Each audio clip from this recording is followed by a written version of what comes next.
The Cowboys have been here before. They've had to pay top dollar because of this before. Problem with that is that it takes two to tango. All right, it's the Breer Report for August the 27th. It is cut down day in the NFL. All teams need to be down to 53 guys on their rosters by 4 p.m. Some big decisions associated with that. Which players will go on the regular season PUP list? That is a factor in today's decisions. Guys that go on the PUP are out for at least the first month of the season. And then, of course, there are trade names out there, and we'll get to that in a minute. But we're going to start with our first topic for the day, and that's the blockbuster 4-year, $136 million extension that CeeDee Lamb did with the Cowboys. This result was predictable. Now, it's not like the Cowboys haven't done deals early before. In all fairness, Trayvon Diggs' deal got done a year early. If you want to go further back, Tyron Smith was signed very early. The Cowboys were able to get a discount on him really over the course of his entire career as a result of doing that long-term deal early. But they've also been on this side of it too, where contract negotiations have gone into contract years, sometimes even past that onto franchise tags. The first time around with Dak Prescott, Zach Martin's negotiation went deep into the fourth year. Zeke Elliott, there was a holdout involved on that one. DeMarcus Lawrence's contract situation played out onto a franchise tag. So the Cowboys have been here before. They've had to pay top dollar because of this before. There's a very fair argument that perhaps they should have gotten ahead of this and that they should have done the deal in 2023. The problem with that is that it takes two to tango. And I do think there was an incentive out there for both CeeDee Lamb and his agent, Tory Dandy, over at CAA to wait and see what happened this offseason and to see how the receiver market would move. And it has indeed moved. At first, it was with guys that were probably a notch below CeeDee Lamb, guys like Jalen Waddle, Devontae Smith, Nico Collins, Amon-Ra St. Brown. And then ultimately, there was going to be the big one. And the reason all those teams, the Dolphins, the Lions, the Eagles, and the Texans did their deals early with their receivers was to get ahead of what would happen with the Vikings and Justin Jefferson. So you had this gap that was about $7 million from right around $28 million where all those other young guys signed to where Justin Jefferson did his deal at $35 million. How do you bridge that gap? Well, Lamb wanted to be right up against where Jefferson was. I think the result always was going to be a contract right in that range. The Cowboys could not afford to go into the season without CeeDee Lamb based on what else is at receiver. His statistics would tell you he's not far off from Justin Jefferson. Now, we can argue whether or not he is as a player, but statistically, 1,700 yards last year, 135 catches on an offense that didn't have a ton around him, that didn't have a lot of complementary pieces to take attention away from him. So he very much earned this contract, and he earned being in the upper echelon of pay when it comes to receivers. And he's right there, just $1 million per year underneath where Justin Jefferson landed with the Vikings. Now, big picture, what does this mean for the Cowboys? Well, they still have two big contracts on the horizon with guys at premium positions. Dak is one, of course, and that could get done in the next 10 days or so. Maybe it does, maybe it doesn't. We'll see what happens. There has been some disagreement on his value there. And then there's Micah Parsons, which, again, by strategy here, it makes some sense for Micah Parsons and his agent, David Mulugheta, to wait the extra year. Certainly, if Micah Parsons has the sort of year under Mike Zimmer, the new defensive coordinator, that the Cowboys think he could have, we could be talking about a player asking for $40 million per year, the first non-quarterback maybe to get there.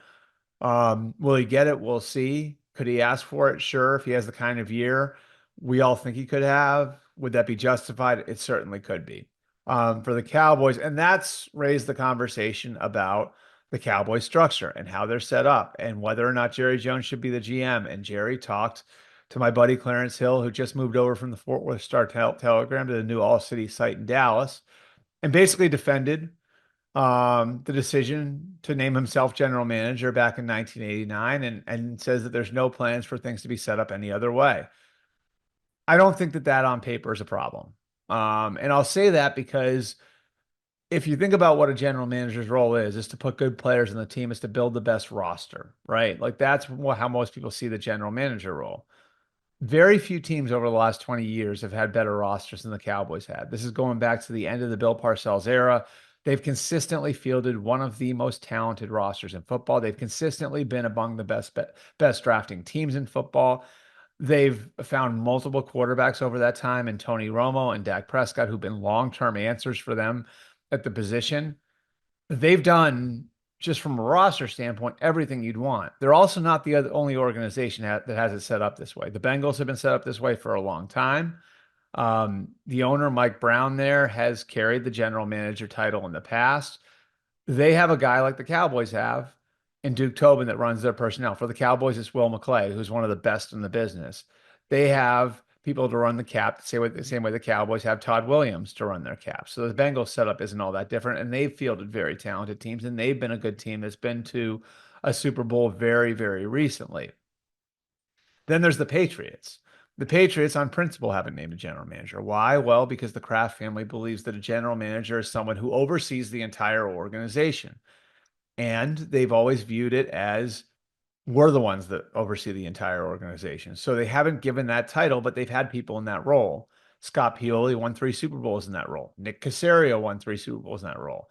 They never gave anyone the title. So why isn't it an issue in New England, but it is in Dallas? Well, the reason why, of course, is because New England's won 6 Super Bowls since Kraft has been owner.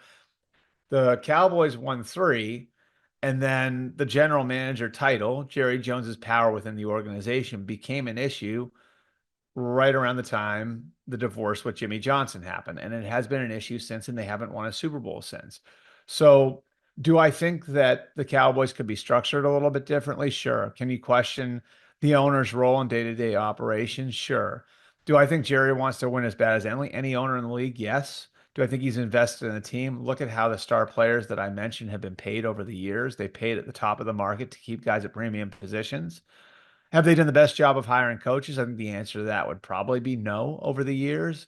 That doesn't mean anything about the guys on the current staff, but they haven't been top of the league when it comes to the practice of hiring coaches. They could get better there. Certainly that lands at Jerry's feet, but the actual general manager title, I don't think is a huge issue. And I think their ability to draft guys like CeeDee Lamb and Micah Parsons and Dak Prescott is proof of that. Okay, topic number two.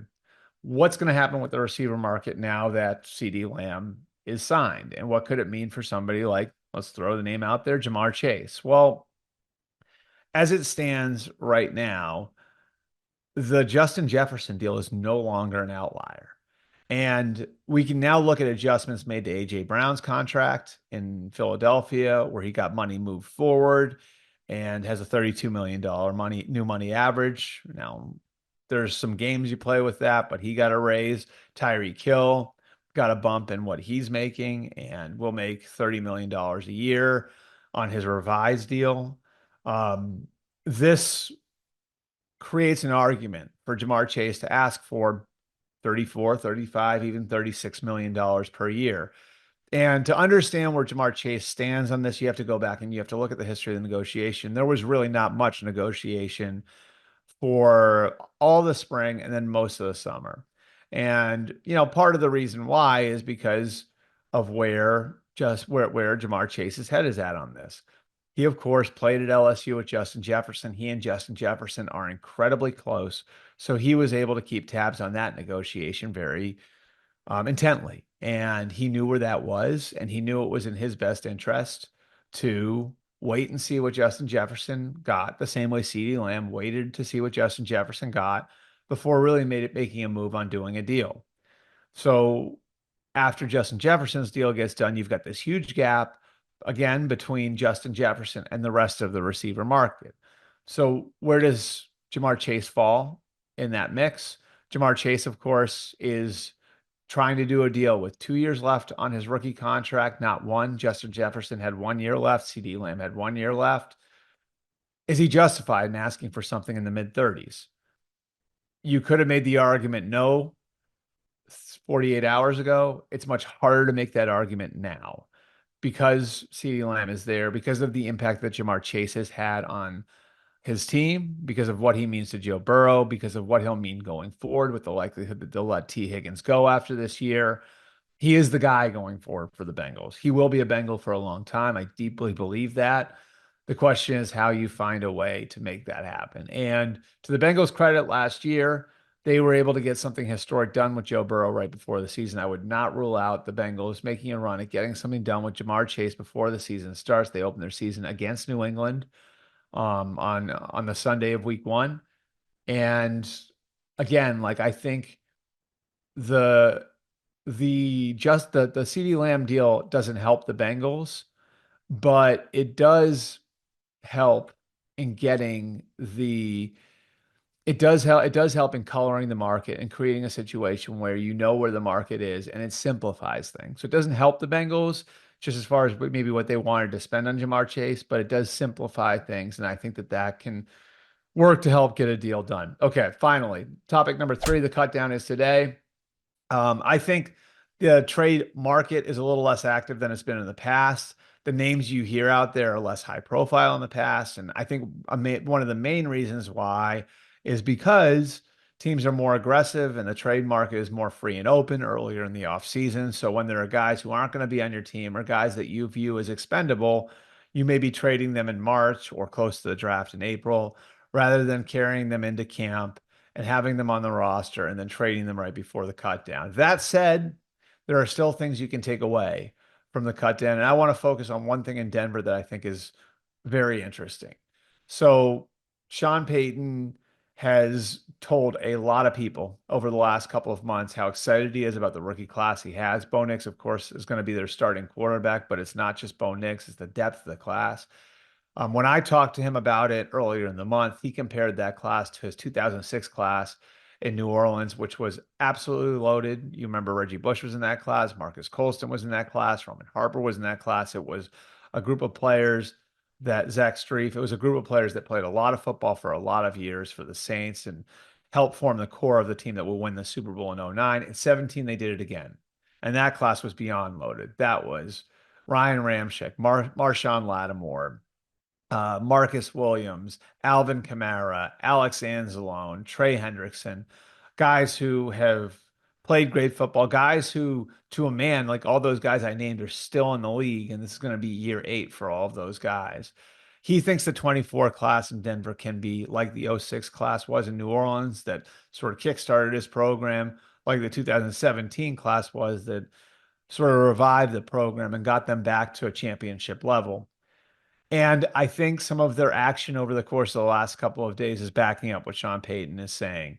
They have made it known to the other 31 teams that two pretty high profile veteran players are available. One is the wide receiver, Tim Patrick, who has been banged up, who is coming off of injury.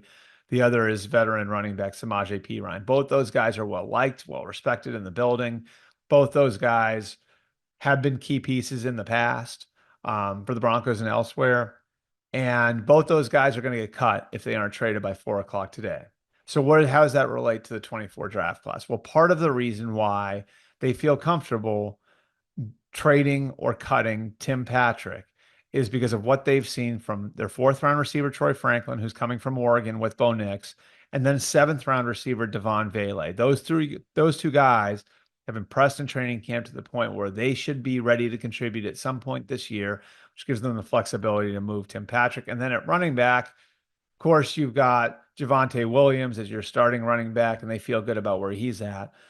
But they've also got depth at the position now. And the 5th-round back, Audric Estime out of Notre Dame, an absolute bowling ball of a running back, has made Samaje Perine expendable. So where Sean Payton's been saying all these things about this rookie class for the last couple of months, now we're seeing it show up in his actions, where you could expect guys like Vele and Franklin and Estime to have real roles in the fall based on what they're doing here ahead of the trade deadline. That is it for today. The Breer Report for August 27th, and we'll see you guys again on Friday.